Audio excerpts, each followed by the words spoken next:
नमस्कार दोस्तों, welcome back to our channel. Friends, मैं आप सबका अपने चैनल स्टॉक्स फॉर लाइफ पे बहुत स्वागत करता हूं। Welcome to STFL family. Dear family members, इस वीडियो में बात होगी इन्फोसिस को लेकर। जी हां दोस्तों, हमें क्या न्यूज़ निकल के आ रही है, टारगेट्स क्या हमें देखने को मिल रहे हैं। बात की जाए शॉर्ट टर्म टारगेट्स कुछ अपग्रेड किया गया है, और इधर पे एनालिस्ट की मानी जाए, एक्सपर्ट्स की मानी जाए, तो उन्होंने इन्फोसिस को थोड़ा सा अपग्रेड करके टारगेट को रिवाइज कर दिया है। लेकिन दोस्तों, इसी बीच में इन्फोसिस पे जो एक विवाद आया था, रिसेंटली आपने देखा था कि मैंने ही न्यूज़ कवर की थी, बताया था कि उतना ह्यूज इम्पैक्ट नहीं होगा, जहाँ पे इनसाइडर ट्रेडिंग का मामला देखने को मिला था। दोस्तों, इनसाइडर ट्रेडिंग क्या होता है? एक ऐसी ट्रेडिंग, मतलब एक ऐसी इन्फॉर्मेशन जो लीक हो जाती है कंपनी के ऑफिशियल्स के द्वारा, और जिससे कोई बड़े ऑपरेटर को फ़ायदा होता है। तो एनीवेज, इन्फोसिस ने उस पर कार्रवाई की और दोनों एम्प्लॉयज़ को बर्खास्त किया। और दोस्तों, ये जो मामला है कब का है? Q2 का। जब इनके Q2 के नंबर्स आए थे, बाद में सेबी ने इन्वेस्टिगेट किया, और उसके बाद जो एक्शन लेना था, 8 अदर एंटिटीज़ को उन्होंने क्या किया था? बैंड कर दिया था। लेकिन इसी बीच में इन्फोसिस में गाइस हमें एक अच्छी खासी डिलीवरी देखने को मिल रही है। करना क्या है, बहुत इंपॉर्टेंट है, क्योंकि मैं बोलूँगा कि निफ्टी ऑल टाइम हाई पे है, बुल फेस मार्केट का दिखाई पड़ रहा है। तो इसी बीच में कोई ह्यूज करेक्शन की उम्मीद मुझे दिखाई नहीं पड़ती। और जैसा कि मेरा मानना है कि आने वाले कुछ क्वार्टर में सारे आईटी के स्टॉक्स चमकेंगे, अच्छा परफॉर्म करेंगे। इसी बीच में बिना इन्फोसिस और टीसीएस का आईटी का इंडेक्स भाग नहीं सकता, इस बात को ध्यान रखिएगा। तो क्या मौका निकल के आ रहा है, क्या होगा एमओएस लेवल, क्या होगा सुपर एमओएस लेवल, जहाँ पे आप आराम से पोजीशन को बना सकते हो। लिए वो तो आराम से होल्ड एंड कंटिन्यू कर, लेकिन एक्सपर्ट्स का क्या मानना है वो बताऊंगा। लास्ट में दोस्तों अपनी जो टिप्पणी है वो फाइनल कंक्लूजन दूंगा, जहाँ पे आपको बहुत कुछ समझ में आएगा। चैनल में फर्स्ट टाइम होंगे, सब्सक्राइब कर सकते हैं इस तरह क्वालिटी कंटेंट को सबसे पहले एक्सेस करने के लिए। Now without dealing any for time, let's begin. इस इन्फोसिस की बात की जाए, है तो बहुत ही बड़ी कंपनी, डेफरी कंपनी दिखाई पड़ती है। आईटी की मैं बात बोलूँ तो अपने आप में ही बहुत रिस्पेक्टेड कंपनी है। तो अगर आप देखें तो इन्फोसिस का शेयर प्राइस तकरीबन एक महीना से आप फ्लैट पकड़ सकते हैं। 1% अब दिखाई पड़ रहा है, जहाँ पे निफ्टी में अच्छी खासी तेज़ी हो गई। अब एक बार में सारे इंडेक्स नहीं भागते हैं। इसके पहले निफ्टी के जो रैली में उससे ज़्यादा पार्टिसिपेट किया था दोस्तों इन्फोसिस और टीसीएस ने। ऐसे अगर आप देखें इन्फोसिस के चार्ट, आपको देखने को मिलेगा कि 20 सालों में, मैं बोलूँगा 20 सालों से ज़्यादा, 25 सालों के आसपास अगर आप देखें, 20-22 सालों में, तो इस कंपनी ने दोस्तों 11,000% का रिटर्न बना के दिया है। तो मतलब अगर आप देखें तो एक बहुत बड़ा मल्टीप्लायर रहा है। तो पिछले कुछ समय से इधर पे आप देखिएगा उतना ह्यूज रिटर्न देखने को नहीं मिला, लेकिन जो पेशेंस बोलते हैं, पेशेंस पे बैक होता है। और अगर आप देखें दोस्तों तो इन्फोसिस ऑल टाइम हाई के ही आसपास है। तो मार्केट में अनुमान था इनसाइडर ट्रेडिंग को लेके कुछ गिरावट होगी, लेकिन दोस्तों मेरा मानना, आपको मैंने बताया था कि कुछ ह्यूज गिरावट की संभावना नहीं दिखाई पड़ती, बिकॉज इसमें मैनेजमेंट की कोई भी गलती नहीं है। अगर आप कोई कंपनी को ओन करते हैं, आप किसी कंपनी के मालिक हैं, तो उसमें अगर एम्प्लॉई अगर ऐसे निकलते हैं, चोर निकलते हैं, तो ये आपके हाथ में कंट्रोल नहीं है। तो मैनेजमेंट के ऊपर दोस्तों बहुत सारे एलिगेशन लगे थे। 2019 की बात की जाए तो विसल ब्लोअर का बहुत कंप्लेन था, वहाँ पे मैंने ऐड भी किया था, बड़े बड़े म्यूचुअल फंड हाउस भी ऐड किए थे। क्योंकि कंपनी की बात की जाए, एक डेफरी कंपनी है, अच्छे खासे कॉर्पोरेट गवर्नेंस के इशू में देखने को मिलते हैं, लेकिन इसी बीच में इसको डिफेम करने की बहुत कोशिश की जाती है। बट दोस्तों, इन्फोसिस की बात की जाए, मैं बोलूँगा कि बहुत ही शानदार कंपनी देखने को मिल जाती है। इसलिए अगर आप देखें तो दोस्तों, कल ही का आर्टिकल हमें देखने को मिल रहा है, जितने भी एक्सपर्ट्स हैं वो बुलिश दिखाई पड़ रहे हैं। और उन्होंने क्या किया है, एचसीएल टेक, जैसे मैंने बताया आपको कि एचसीएल टेक में और टीसीएस को छोड़ के एचसीएल टेक और इन्फोसिस में मुझे ज़्यादा उम्मीद दिखाई पड़ रहा है। को पता है कि ओपन मार्केट बाईबैक में 1750 का प्राइस तय हुआ है। ये ओपन मार्केट बाईबैक ही चलेगा, और धीरे धीरे जितने भी आपको जो बैंक्स हैं, जो ब्रोकर्स हैं, मतलब इनके जो प्रोमोटर के तहत वो बाई करेंगे। तो इसी के बीच में अगर आप देखें तो इन्फोसिस और एचसीएल टेक को लेके काफ़ी बुलिश सेंटीमेंट देखने को मिल जा रहा है। अगर आप देखें कोविड के क्राइसिस के बावजूद भी दोस्तों, इन्फोसिस हो गए, जितने भी आईटी वाले, टेक वाले कंपनी हैं, अच्छा खासा परफॉर्मेंस दिए हैं, क्योंकि इनके वर्क फ्रॉम होम से अच्छे खासे मार्जिन बढ़ रहे हैं, इनके खर्च कम हो रहे हैं। ये भी देखा गया है कि टीसीएस के 97% के आसपास जो एम्प्लॉई है वो घर बैठ के ही काम करते हुए दिखाई पड़ रहे। तो इसी बीच में अगर आप देखें तो मॉडरेट टर्म में भी आने वाले 3-6 महीने में भी इन्फोसिस एक अपसाइड दिखा सकता है, जहाँ पे अगर आप देखें तो इन्वेस्टर के पास एक मौका है। और इधर पे अगर आपको मैक्सिमम रिटर्न चाहिए कोई शॉर्ट इंटरवल टाइम पे, जहाँ पे एक बड़ी कंपनी हो, जहाँ पे डाउनसाइड बहुत ही कम हो, तो मेरे हिसाब से दोस्तों इन्फोसिस आपके पैसे को बचाएगा भी और पैसे को बढ़ाएगा भी। गाइस, अशिका ग्रुप के जो हेड रिसर्चर हैं, अगर आप देखें बोथरा साहब, जो इनके देखने को मिलते हैं, पारस बोथरा, उन्होंने क्या कर दिया है, इन्फोसिस टारगेट को दोस्तों 1610 के आसपास बताया। मतलब करंट मार्केट प्राइस से अच्छा खासा अपसाइड है। अगर आप देखें तो इन्फोसिस के शेयर प्राइस में मैं बोलूँगा कि 1600 के ऊपर भी जाने की क्षमता रखता है।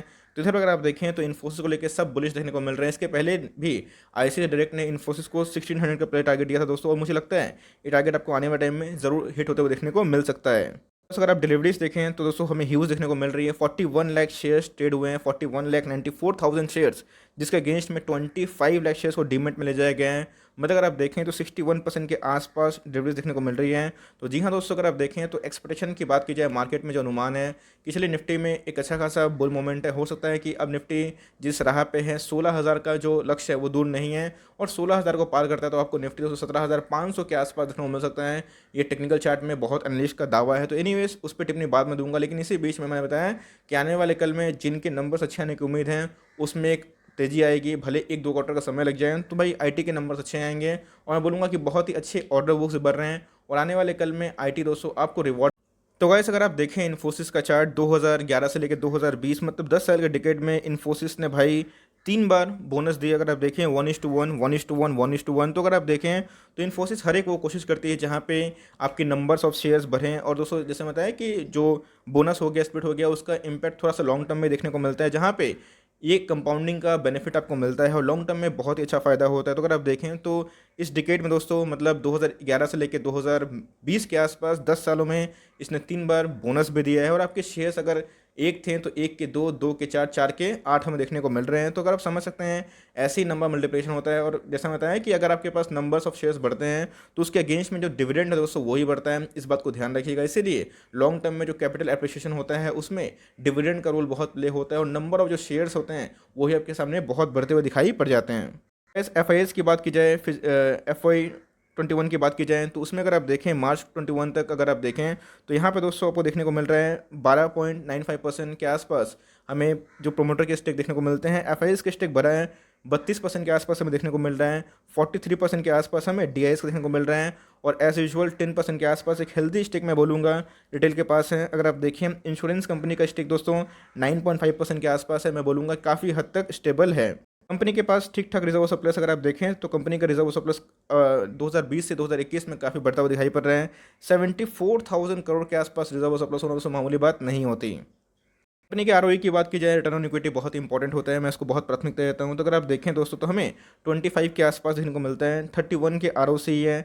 अगर आप देखें करंट रेशियो भी ठीक ठाक है, 2 के ऊपर है और कंपनी डेट फ्री है। तो इसीलिए अगर आप लॉन्ग टर्म पोजीशन बनाने का सोचते हैं तो भी सही है, शॉर्ट टर्म बनाने का सोचते हैं तो भी सही है। इन सब स्टॉक में आप चाहे तो पोजीशन ट्रेडिंग कर सकते हैं, लेकिन अब चार्ट पे कंडीशन क्या इमर्ज हो रही है वो सबसे इंपॉर्टेंट है।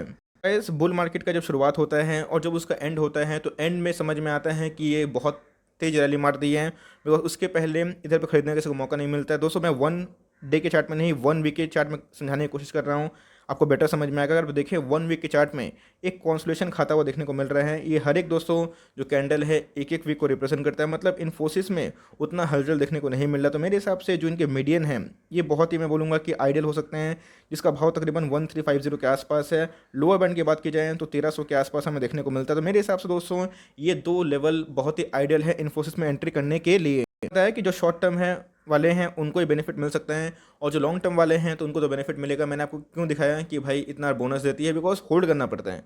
अगर आप सोचते हैं कल के कल बोनस मिल जाएगा, ऐसा नहीं होता है। हो सकता है कि फाइनेंशियल ईयर 2021-22 में या फिर उसके बाद इस टिकट में इन्फोसिस और 2-3 बार बोनस देते हैं तो आपके नंबर्स बढ़ जाएंगे, इस बात को ध्यान रखिएगा।